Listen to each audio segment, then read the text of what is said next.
All right, we are live on the pod. We've got Maddy Osman on this week. Maddy, what's up? Tell folks a little bit about you. I already know a little bit about you because we've been friends for a little while, and I know all the stuff you do with WordPress. But and we were talking about before. You've been on the podcast before, so people, if you haven't gone back and heard that first episode, a lot of great stuff in there. You should go back and listen. Or not, you can listen to this episode because you're on with Maddy right now. So yeah, without further ado, Maddy, just tell folks who maybe haven't heard the last episode that you were on a little bit of your background and stuff you do with WordPress.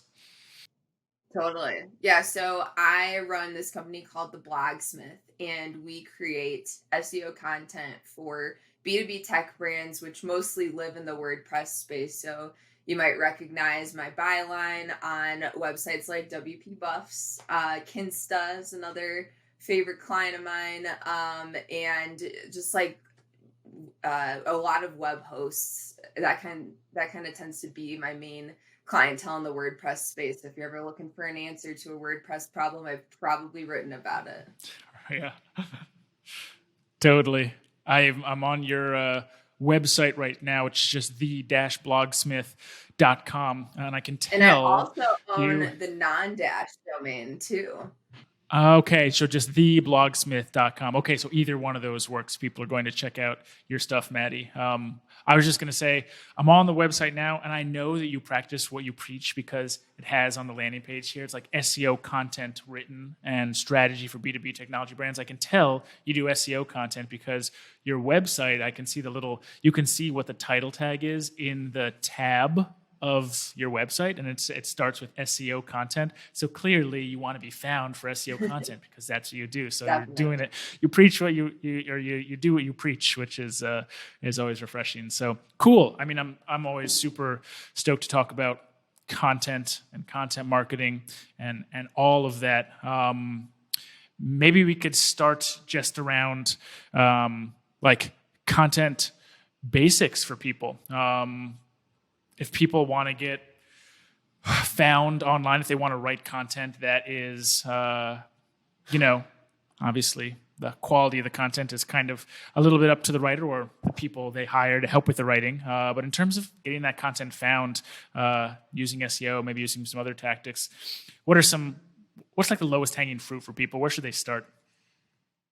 Totally. I think that a lot of people build up SEO content in their head as something that's difficult and technical, and there's so many steps. And there are a lot of steps that you want to be conscious of, that you want to, sort of plan for. You can kind of create some guidelines for yourself in terms of like a checklist that you could follow, using a primary keyword and the URL, using it in the meta title and things like that of a more technical nature. But I think a good place to start, especially if this is something that's new to you, is to go into Google search and take whatever your primary keyword is that you think it should be, or that you've done keyword research to validate. And that's kind of getting more to the intermediate advanced level of this stuff. But let's just run with whatever your idea is. Sure. Type it into search and see what comes up. First of all, before you even hit enter, you get some suggestions from Google. Google autocomplete is what it's called. And it's basically using whatever that term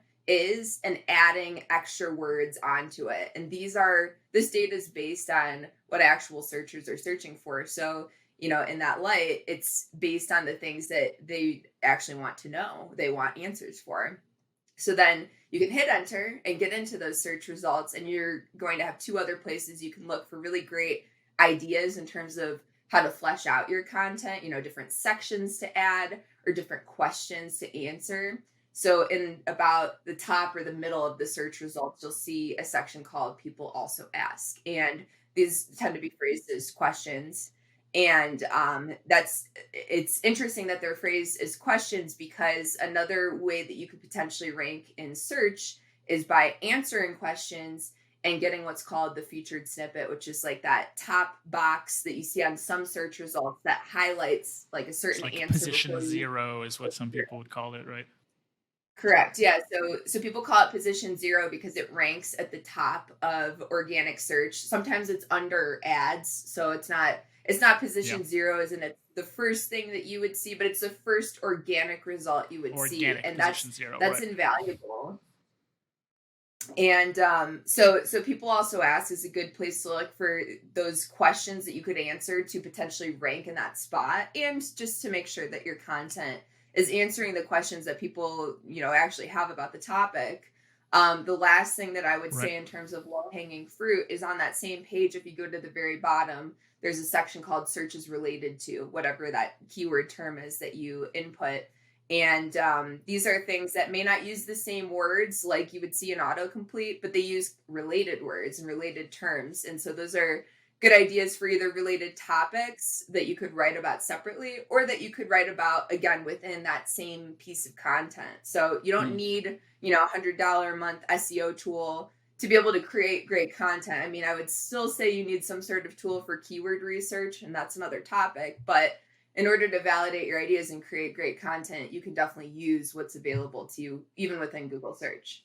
Yeah, I love that. So like you and Lindsay Halsey, who does a lot of SEO in and around the WordPress space, you two are people I've like worked directly with around content and SEO, and I love both of your approaches because they're actually like both of your approaches seem to be go and get the data from Google first. There's all sorts of tools out there that can help you do X, Y, and Z, but like what kind of data is that really? Like even if they tell you what kind of like is the data coming right from Google, like well I don't know exactly where it's coming from, but Google clearly like is showing you something directly from what their algorithm is giving you in search results. So I like the idea, like Lindsay uses a lot of Google Search Console, which is like literally data from Google, which I'm always like, great. Like I just want to know what Google thinks so I can make Google think better of me and continue to, rank for different stuff and all that.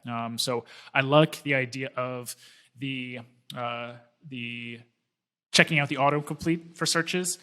Once you do a search, just scroll to the bottom and you'll see a bunch of related searches. And also in the middle there, it may not show up on all searches, but in a lot of searches, it'll have that auto, or not the auto, but the what other questions people ask around this topic. And that's a really good idea for like, if you're doing a general topic, well, what should your H1 tag you may want to have is like, the general topic of the keyword keyword you're going after, but what other H2 questions could you answer? What like FAQs could you answer in that content? Those are maybe some good ones to add to your keyword research for a content to write.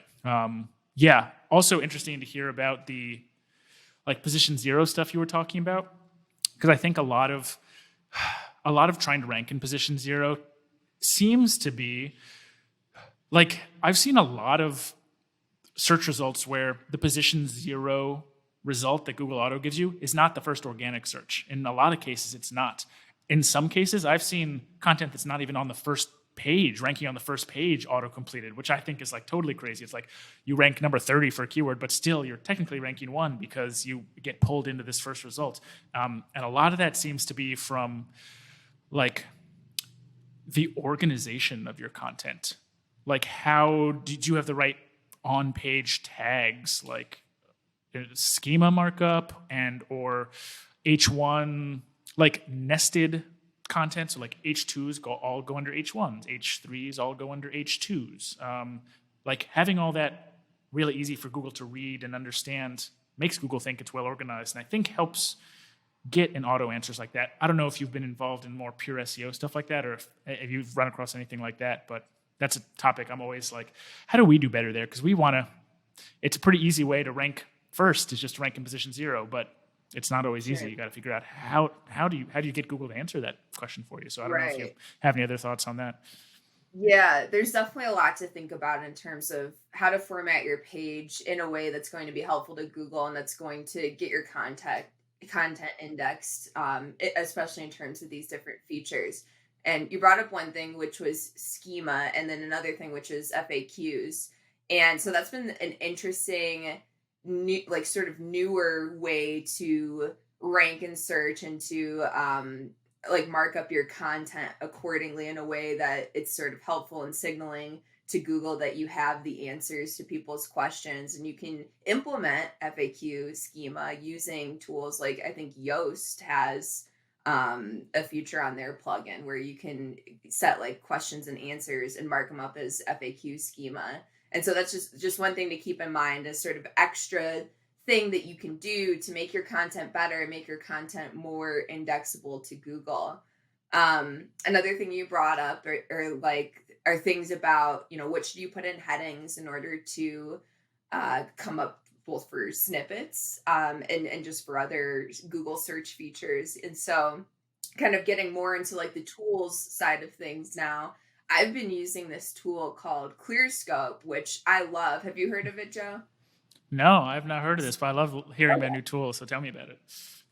I think you would love this one. So ClearScope basically works. If you've heard of Surfer SEO or Market Muse, it's very similar to the types of things that those tools do, but it focuses specifically on content optimization. And so what you do is you take a primary keyword, ideally something that you've validated, because ClearScope is not a cheap tool. It's something like $8.50 to run a report for, any new content that you would create. And they have plans that start at like $170 a month for their lowest plan. And so unless you're creating a lot of content, I wouldn't recommend it. But if you're like me and you're creating a ton of content for clients, or if you're like Joe and you have a blog that you're trying to maintain with a lot of new topics, this is a really great tool, because what happens is ClearScope goes through, I want to say it's like the top 20 to 30 results for that primary keyword. And it basically reverse engineers what was rankable about those things in terms of the specific entities, like the nouns, the people, places, things, like the wording basically within these articles. And then it makes suggestions to you. So basically you have this content editor, and you can use a Google Docs add-on if you prefer to work in Google Docs versus their editor. And it basically tells you like, here's a bunch of terms you should make sure to include, because that's what these top ranking articles included. And furthermore, it gives you direction in terms of where those terms should be used. So should they be just like body content? Should they be in a heading? What's the order of importance for all these terms listed? ClearScope can give you all that information. It also tells you what's the ideal word count of the top ranking articles based on that, and what's the ideal reading level, which is also super important in terms of just like matching intent and reaching your audience the right way. So that's been a tool. Again, it's not necessarily for somebody who's like a hobbyist or who's just not creating enough content to justify using it. But for me, for someone who's a high content volume producer, it has really revolutionized my workflow. Yeah, that's a cool tool. Clearscope.io. If anybody from that team's listening, you got to reach out to Maddy and get her affiliate commission right now, because she just gave him a shout. We've been chatting. Yeah, nice. Yeah, that's a cool tool. You know what I like about the couple things you said. One was what you said around like reading level for like what your content's reading level should be about. I bet if you use that software for like 4, 5, 6 pieces of content, you'd see a pretty uniform reading level across, like not just like what like that topic was for, but like what the entire focus of your blog. So for like us, it's like WordPress stuff. I would love to know like what reading level I should be writing for to write to like WordPress people in general. Maybe it wouldn't be the same for like a new WordPress user as it would be a developer, or I'm sure there are differences, but I need to know that so that we can write good content for people. If people, I bet that I haven't looked into this, but I think I've like read some stuff that like the reading level you should be writing to is always probably lower than you think it should be. Like if you're writing to like a college level audience, I mean, that's more advanced than a lot of people potentially to like be able to easily digest. And so you may be missing some people who may not have gone to college or may not have that level of sophistication. I'm not trying to like say anybody's better than anybody else. I'm just saying you want to write content that's really accessible to everybody. I'll include myself in this. Like I went to college, but I'd probably rather read on like a 6th grade level than a college level. I just want to like read something and understand it. Like I don't need like some crazy advanced topic. Like if I want to like, if I'm Googling something to fix something, I don't need it written at that level, and nor probably do I want it. I just like tell me how to fix the thing I need. Like that's all I need. And then maybe, hey, I'll join your Yeah. email newsletter, or maybe I'll become a customer in the future. Who knows? Because you gave me the answer I needed. So I think that level of like the reading level is a super important thing that we've actually like not focused on. I just actually hit up Alec in Slack to ask him, hey, should we like think about using this tool and maybe like think about reading level more in our content? That's definitely an interesting idea. Yeah, I want to expand on that for just a second. The reading level, and I think you hit the nail on the head in terms of whenever you are looking for an answer to a question, how most of us use search. We're looking for a quick answer. We're looking at least for a guide for how to find it. We're not interested in reading a novel. We're not interested in reading a textbook. We want to be able to skim, and that's going to be impossible if the reading level of our content is so complicated and verbose. I mean, I love to write, I love to read, and I love to use colorful language, but there is a time and a place. And reading level, the way that the metric is composed, like the way that ClearScope measures it, is something like it's like the average number of words per sentence, but it's also the average number of syllables within the words. So obviously Right. that's like a very like bare bones way to judge reading level, but it is a pretty effective one when you consider, multisyllabic words and the fact that Yeah. you could probably use simpler language if your reading level gauge is getting pretty high.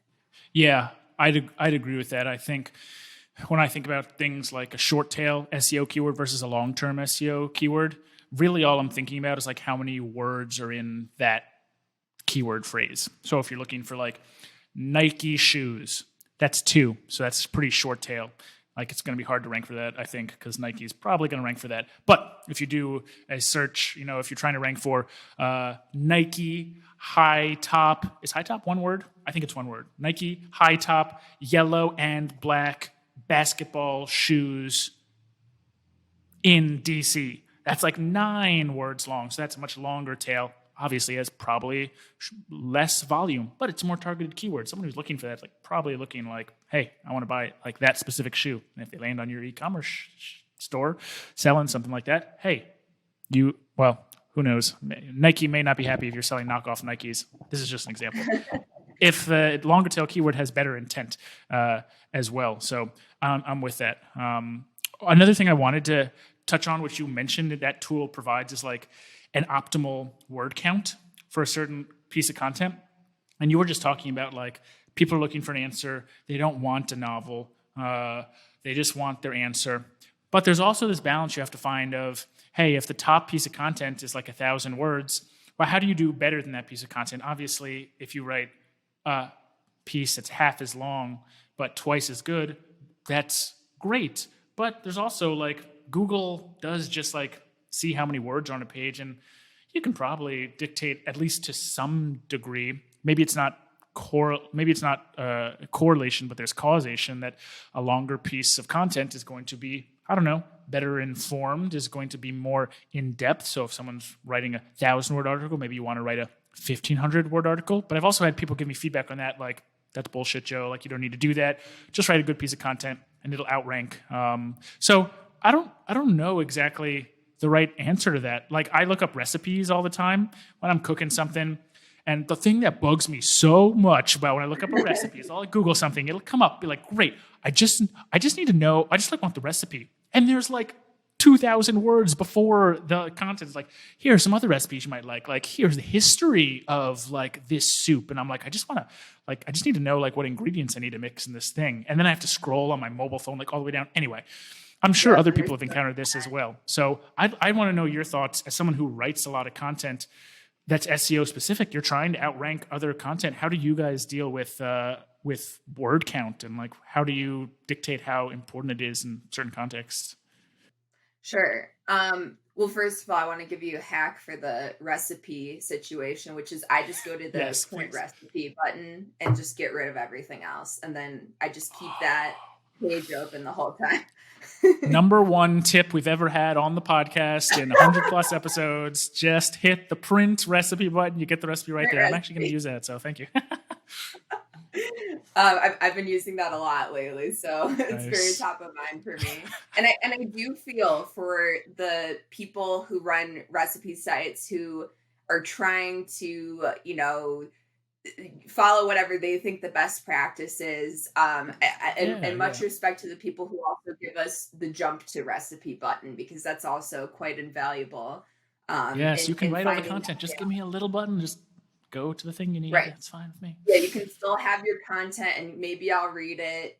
But right. So you gotta think about the user no matter Mm, what. And you gotta, and that's what content is. It's finding the balance between how do I make sure I provide the best user experience, but how do I hit my minimums kind of with like whatever I need to do for SEO. mm.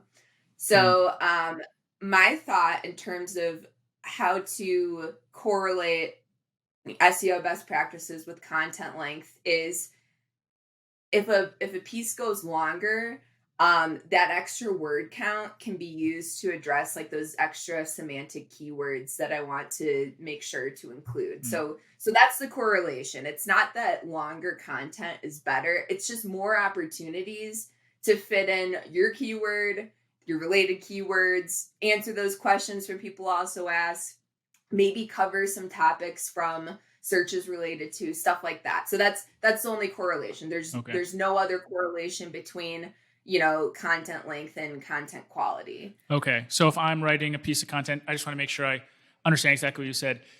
If I can write a longer piece of content as opposed to a shorter piece of content, I should do that given the fact that the longer piece of content is still fully focused and adding value throughout the length of that content, and that Totally. the length of the content is not just long, quote unquote, because I added some fluff to the end and it is 2,000 words instead of 1,000 words. That's all. As long as it's like adding value and it's valuable content and good content, then it's good to be longer. Is that pretty right? Absolutely. Yeah, I'm a huge believer that you don't add stuff just for stuff's sake. And again, going back to even like word Mm. choice and being concise and not using, overly verbose words, that plays into it too. You have to say it. You have to add to content in a way that still gets to the point, that still leads people to the answer quickly. So yeah, exactly. Yeah, cool. I think I agree with that. I'm always trying to write, yeah, I mean, first I want to answer people's questions and add value to them, but there's also this like, I want my content to rank well, and I want to like, I'm sure you've heard of like skyscraper approach, right? It's like the like backlinko like strategy of, Yep. okay, you want to rank for this keyword. Pretty much all you have to do is, I mean, obviously it's more complex than this and takes more time than this, but if you just do a search and you find and you like look at the first page of all the results and you gather all that content together and you spend half an hour like picking out all the good things about all those pieces of content and then put those all in an article, that's obviously not like plagiarized. It's obviously like you wrote it all, but it just takes the best from all the other content and like now you have the best piece of content. Obviously, it takes more than that to rank number one or rank high for a keyword phrase. But in general, if you can follow that strategy and execute it well, you can have theoretically all the best content out there.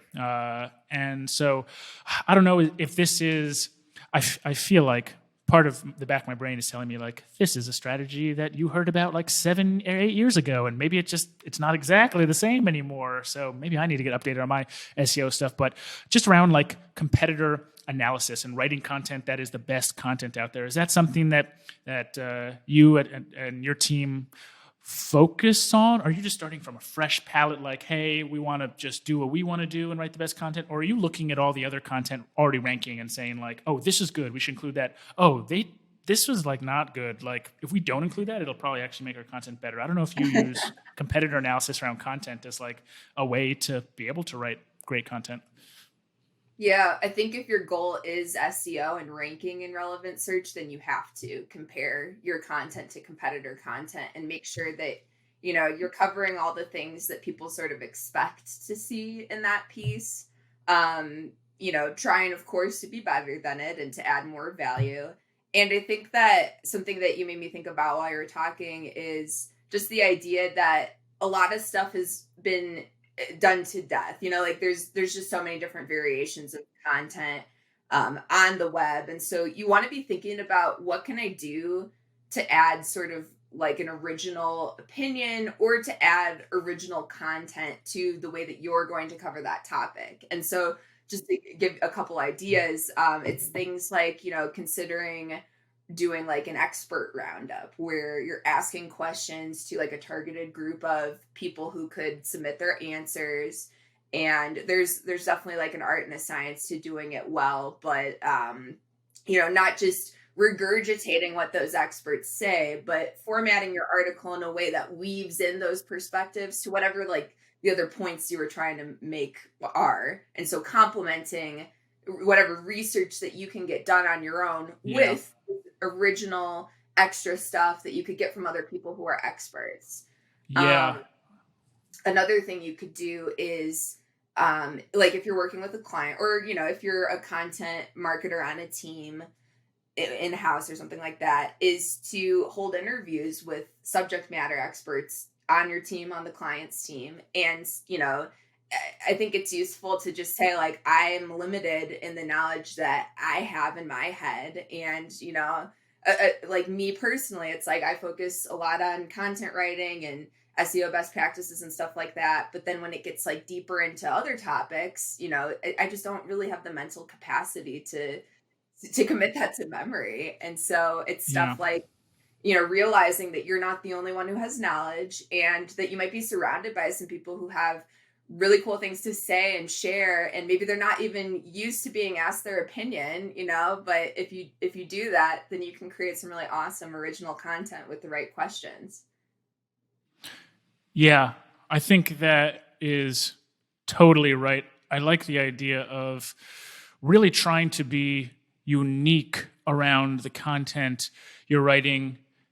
It continues to be more important to be able to stand out because there's so much content online. To be able to like write content that stands out is becoming harder and harder. Like, I'm going to be honest, like some of the content on the WP Buffs blog is like not really super original, like was written just to kind of rank for a search term. Like there's some listicles on our website. Like I think a lot of the writing on our site is very good. Like it's good writing and it's good content, but is it really unique? I don't know. Like if you go to the second article in some of those, is it like about the same article? Maybe that's the case.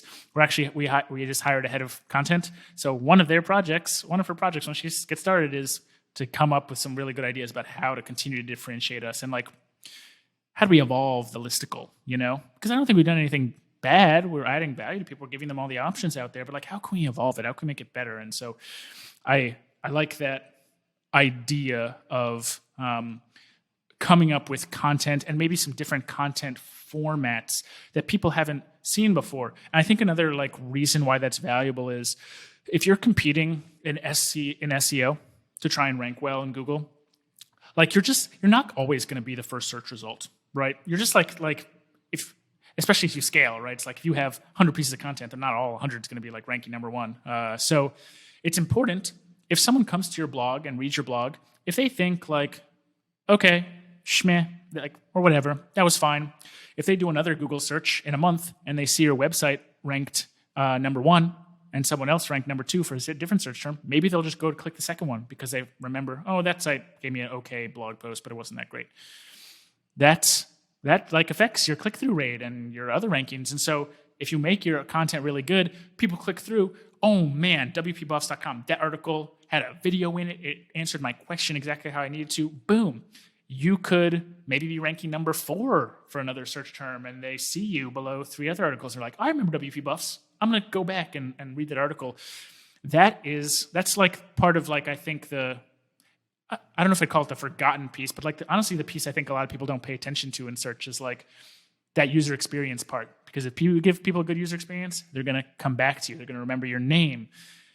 Companies like HubSpot, if like you see HubSpot in search results, you're like, guess I'll read the HubSpot article because it's probably good. Like they're content machines. Like They literally invented inbound marketing, and like this is what they do. So that's super powerful. So I'm totally with you in terms of creating good, unique user experiences that, also you may not do initially because you want to get into it, and not everything's going to be amazing all the time. But eventually you want to keep improving and try to get to a place where you can really write unique content and be one of the best in your area, because that's the only way you're going to stand out. But sorry, I cut you off a little bit. Go ahead. No, I was just agreeing with you in that, like, it's an aspect of branding, that first experience someone has on your site, and maybe the second and third until you start to become a familiar name to them. And yeah, I mean, it totally influences a searcher and the choices in front of them and who they're going to pick. And I agree. I think WP Buffs does a great job of incorporating multiple visuals. Like I remember that about working with you, that was something that was really important to you. And even just like the gifs, like it's just like fun to have engaging visuals, multiple different mediums from which to consume that content. So like you mentioned Yeah. video, and I think that's something that's going to be more and more important. And it's like video, you can turn that into audio. Like you can meet people wherever they are in terms of how they like to best consume content, while also, satisfying the things that you need to do for SEO. And I think that video only adds to that, especially Yeah. because YouTube is owned by Google and it's like the second biggest search engine in Yeah, the exactly. world. So Exactly. Yeah, I mean, that's one of the biggest reasons we started the YouTube channel, was so we could complement all of our written content with video content. Allie is like literally going through Google Analytics, and just like going through the list of like blog posts that got the most traffic over the past 3 months, and like creating video content for it, so that people who come on the blog post, maybe they want to read it, maybe they just want to watch the video. That's cool too. And if they watch the video embedded in the website, man, their time on page skyrockets. So that's great right, for and us that's and the the signal thing to too, Google. engagement. It's an Right. amazing engagement metric to embed your video. It could be someone else's video too. I think that's what people don't realize is like, even if you don't Ah, have like the capacity on your team, like, like something that I'll do for clients is just like explaining a concept. Somebody else did it, or, here's a tool in this like listicle, and here's a video about how to yeah. use that tool. It doesn't have to be your video. It's great That's a if it is. s- that's a super good point. I think probably a lot of people don't think about that. I think like that's a great opportunity. One, to like increase your time on page. Two, to like make a cool connection with someone. Like, hey, I just included your video in this. Yep. Just so you know, like, hey, good video. It's in my blog post. If people read it, they'll watch a Totally. video. More free exposure for you. Maybe now we become friends. Maybe now you do a video and like include us in the next one. So there's a lot there. I think recently I did a guest post on, I think it was like Torque blog. Mm. I can't remember, but I included embedded video of who was it? I can't remember. I don't even know who it was, but it was a friend of mine in the WordPress space. I found his video and I was just like embedded it in my guest post. That was just like, maybe I could have embedded our own video, but I embedded his, and I pinged that person afterwards. And I was like, hey, I included your video in here just so you know. It was a good video. Nothing else. That's all. Thanks for shooting the video. And that person got back to me and was like, thank you so much. Like, that's so cool. Like, hey, and that's good Right in for my like day. relationship building as well. So yeah, I'm down with that. I want to expand on that too, because I think that's a really good leaping off point for any links that you include in your content, to just go through. And what I like to do with content I'm creating for myself, and definitely with content I'm creating for clients, is at the very top of the article before getting into the content itself is just a link of any links referenced, any links included as external links, and then also internal links, because I want to show them, that we're kind of covering our bases in terms of all the different SEO pieces that are important. But to take that a step further, not only doing links, but also taking the time to grab like Twitter handles of any brands that you've mentioned. So Mm, say like you have just examples, in your article, or sources that you've referenced for statistics, quotes, whatever. I think it's a really good idea to take that extra time, write down their Twitter handles, and then when yeah. your article is live, just tweet at them, hey, so and so, so and so, so and so, just included you in this article, check it out. Yeah, I love that strategy. That's something we do. We'll include 10 outbound links to different companies. Like, let's just say it's like a listicle thing. Or if not, just to say it's like 10 outbound links. We'll go through, grab Twitter handles, and do like 10 tweets scheduled over the next month. Each one tweets that article, but it just tags the single person with like maybe a quote about them from the article, or just I saying like, love hey, we it. learned about this person like this in the article. And sometimes, maybe like 6 out of 10 times, we'll whatever, no likes, no retweets, just kind of disappears. Okay. That's fine. But 4 out of 10 will get maybe a like, maybe a retweet, maybe a reply. And then like that creates more like, okay, that person liked it. Whatever, thanks for liking. I guess there's not that much more. Oh, that person retweeted? Hey, maybe we should send them a DM in Twitter or email them and say like, hey, cool. This little thing could lead to maybe more working together. Maybe in the future, you'll link to us more, we'll link to you more. And now we're talking about like a bigger opportunity and more of a network and opportunity to do more offsite SEO in addition to the onsite SEO. So yeah, I think that like adds to that strategy nicely. Cool. I'm totally sending this episode when it goes live to our new head of content, so she can just listen in and just like take all these strategies and literally implement them, because this is like a super tactile, like just like all the stuff you should do around SEO. Which leads me into the next thing I want to talk about, which wasn't on my list of stuff, but now I'm thinking about it, which is just like title tag stuff. And maybe not just title tag stuff, but like meta description, stuff that shows up in search results that would affect the conversion or click-through of someone who's coming to your, or who's doing a Google search, and maybe your website appears next to 2 or 3 other websites. So the reason I'm thinking about this is because I think there's a lot of opportunity to win clicks, even if you're not ranked in like the 1st or 2nd position, maybe you're in the 3rd or 4th position, but people see something that says, oh, that's kind of a unique thing that's in that title tag, but it's not in those other title tags. Or, ooh, maybe that little thing in the meta description caught my eye, that's something I wanted to read about, but I didn't see that in the first 2 articles. So I'm just going to go right down to your blog and click on the 3rd article, even though it wasn't technically ranked higher. Like I try to put like numbers in my titles, because that usually is good for click-through. It like draws people's eye. Maybe a little parentheses like this, how to do this in parentheses, like 3 simple steps.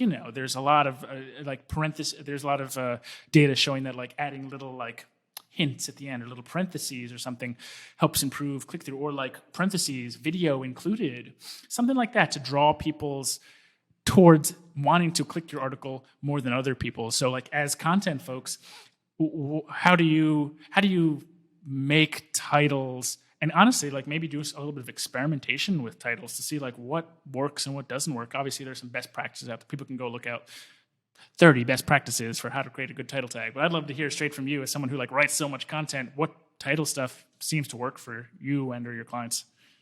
Sure. Yeah, the brackets thing is a good idea, or the parentheses. And I think the WP Buffs blog is definitely a good resource to look at if that's a tactic that you're considering but haven't done yet. I think where I first learned about that technique was Backlinko. So another great resource to look for ideas for like what you would put in those brackets or parentheses. But like Joe said, it's kind of like what's kind of like the extra included with this article. Like here's the title, and then just so you know, like there's an original interview, or a special video, or there's some it's a new study, there's some original reporting, like whatever is kind of unique. Like we've talked a little bit throughout this podcast about like how can you make your content unique. So whatever it is that makes your content unique, that would be a great thing to put in that title tag or in the meta description too.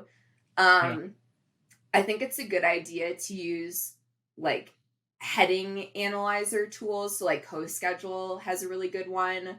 And you can embed it as a Chrome extension. So it's just like really easy to access if you're creating content all the time. And it sort of analyzes like every word and the combination of the words in like, a bunch of different ways. And so it makes you really think about the composition of how you're putting things together. So that's a good practice to not just, put something out there without testing it. And maybe I think Buffer's trick is they test out all the different possible titles that they're considering by like tweeting them out and seeing which tweets get the highest engagement based on whatever title that they used as the copy for the tweet. So that's a good pro tip. And to sort of proceed that is to just sit down and write a bunch of different ideas down, because some of it is just kind of like getting it like out of you, and just kind of like the creative writing process is just like, even if it sounds dumb, like just write it, get it out, Yeah. Give yourself maybe 10 options. If you have time, give yourself, 20 options. And then, yeah, maybe test them out by tweeting out the article with those different ones. And then, going back after the fact and saying, okay, this one looks like it's the winner. It's worth noting, that you can have a different page title, what the human sees when they go to your blog, versus the meta title, when again, a human is the one who's reading it, and that's the person that you should be creating it for. But you're also kind of creating it for Google so that they can understand the context of the content. But take advantage of that, because maybe your SEO title is just like a little bit off, like what you really want it to be on your blog. Yeah. And that can make a big difference for the people who are coming in from other, like from social or from email or from referrals or stuff like that. Yeah, totally. I like to make my meta title or my SEO title the same as my H1 title, because I like to slightly lean in the direction of user experience, and I like the experience of people clicked on a title in Google and they see the same title on the website. But Sure. I think there are situations where, like with the meta title or the SEO title, the best practice remains, even though it's kind of old school, it's like you want to have a lot of the main keywords you're going after towards the front of your title. Maybe there's some cases where it's like how to do X, Y, or Z, but you want the focus to be on those keywords, fast WordPress themes. Like if I'm writing about that, like I'm not going to be like the 13 best ways and methods and situations in which you want to potentially have fast WordPress themes. No, like you probably want to have like fast WordPress themes in your first like 5 words of the article, because that, or the first word of the SEO title, because Google still is going to see like that's, you want Google to know like that's what I want this to show up for. So in some cases, you may slightly change the title to have maybe your keywords a little closer to the front. But I don't know. Part of me thinks that that's kind of like old schooly and maybe not going to be super helpful for like ranking in 2020. I don't know. What do you think? Well, think about it this way. Or 2021. I don't even know what year it is. 2020, 2021.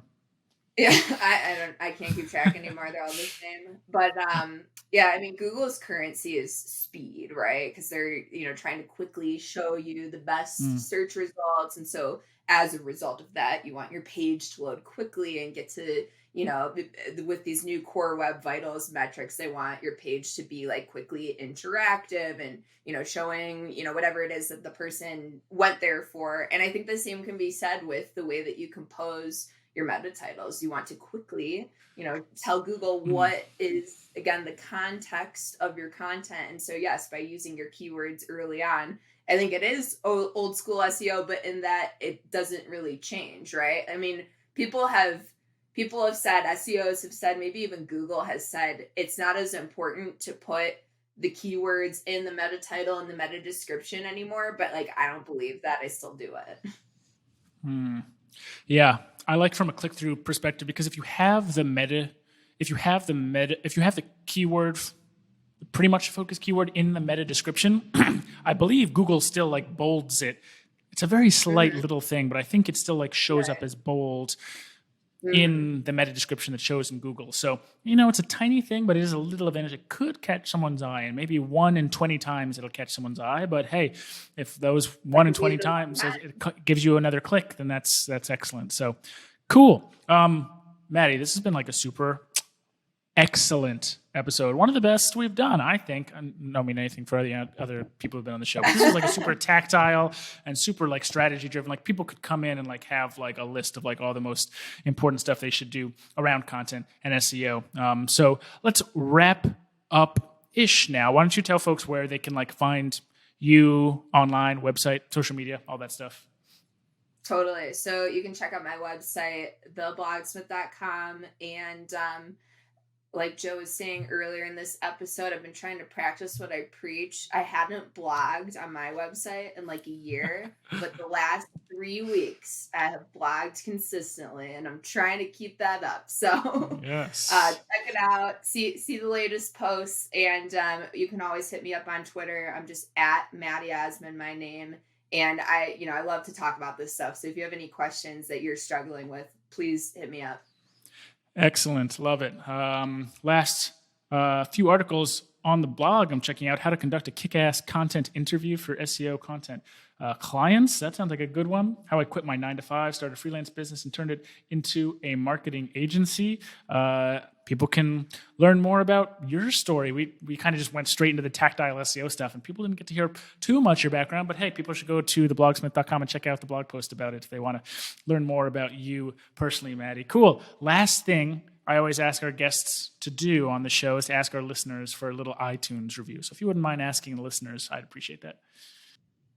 Please leave an iTunes review. It means the world to content creators. Absolutely. I couldn't agree more. WPMRR.com/iTunes forwards you right there if you are on an Apple or a Mac. I read every review, so I will check it out if you leave it. If you are a new listener to the show, man, we've got 100 plus, 120 plus episodes. Go and listen and binge some old WPMRR WordPress podcast episodes. Use the search bar on WPMRR.com/podcast. Search for any topic you're interested in. I'm sure we have talked about it before on the podcast. If you have questions for us on the show, hit me up, yo, at WPMRR.com, or you can hit me up on Twitter, at Joseph H. Howard. I'm probably more likely to see it on Twitter, even though I'm not on super frequently. But I like when people tweet at me, get a little endorphin boost. So, hey, hit me up. And I may quote your tweet and talk about some answers, or just about it, here on the show. That is all for this week on the pod. We will be in your podcast players again next Tuesday. Maddy, thanks again for being on. It's been real. Absolutely. Thanks so much for having me. See you, everybody.